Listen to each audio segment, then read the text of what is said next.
지방자치란 지역 주민이 중앙정부로부터 독립된 자치단체를 구성해 그 지역의 사무를 자율적으로 처리하는 제도입니다. 오랜 역사 동안 강력한 중앙집권 국가였던 우리나라의 지방자치제는 어떻게 발전되어 왔는지 기록으로 살펴보겠습니다.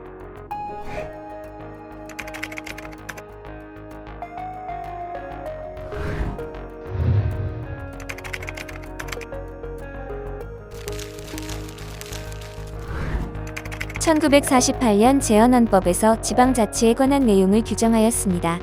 그 이후 1949년 7월 4일 지방자치법 제정을 통해 지방자치제도가 도입되었습니다.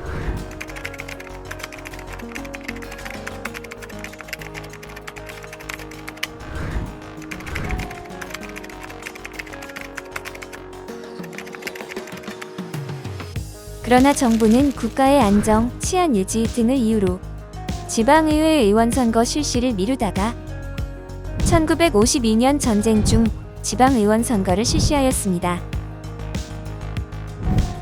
하지만 자치단체장 선출 방식은 여전히 임명제였습니다. 1956년 지방자치법 개정으로 기초자치단체장에 한해 직선제를 채택하여 1956년 제2기 지방선거에서 지방의원과 더불어 시읍 면장선거를 실시하였습니다. 그러나 2년 후 기초자치단체장 선출 방식은 임명제로 다시 환원되었습니다. 지방자치라는 씨앗이 뿌려졌으나 제대로 싹 틔우지 못했던 1950년대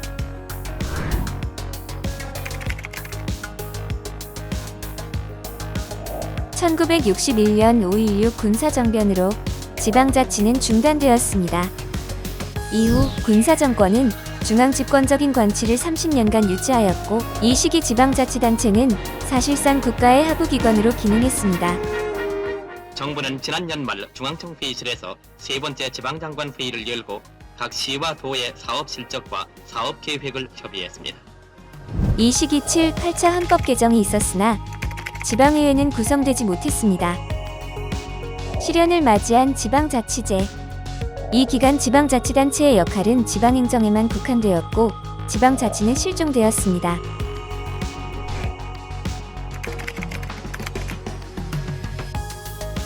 (1987년) 6월 정치 참여 확대와 민주화를 요구하는 시민들의 목소리가 울려 퍼졌습니다.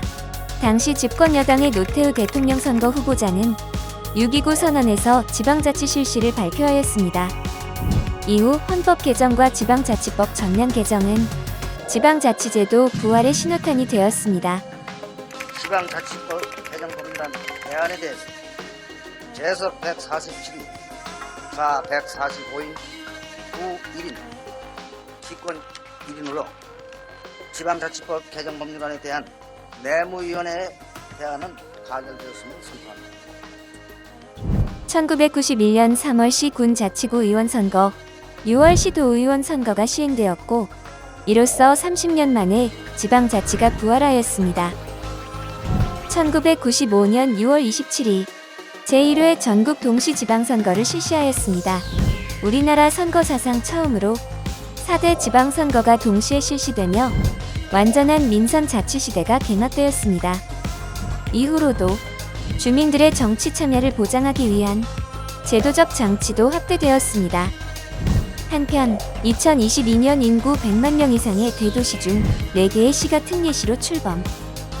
2023년과 2024년 강원도와 전라북도가 각각 강원특별자치도, 전북특별자치도로 출범하며 2024년 1월 현재 우리나라는 1개의 특별시, 6개의 광역시, 6개의 도, 1개의 특별자치시와 3개의 특별자치도로 편제되어 있습니다. 지방자치, 우리 지역, 우리 고장의 발전을 향한 주민들의 뜻을 실현시키는 기회장, 지방 분권과 지역 균형 발전 등 지방자치의 실질적 실현을 위해 풀어야 할 과제가 남아 있습니다. 지방자치의 발전을 위해 중앙정부, 지방정부, 지역 주민이 조화로운 관계 속에서 능동적이고 책임있게 참여해야 할 것입니다.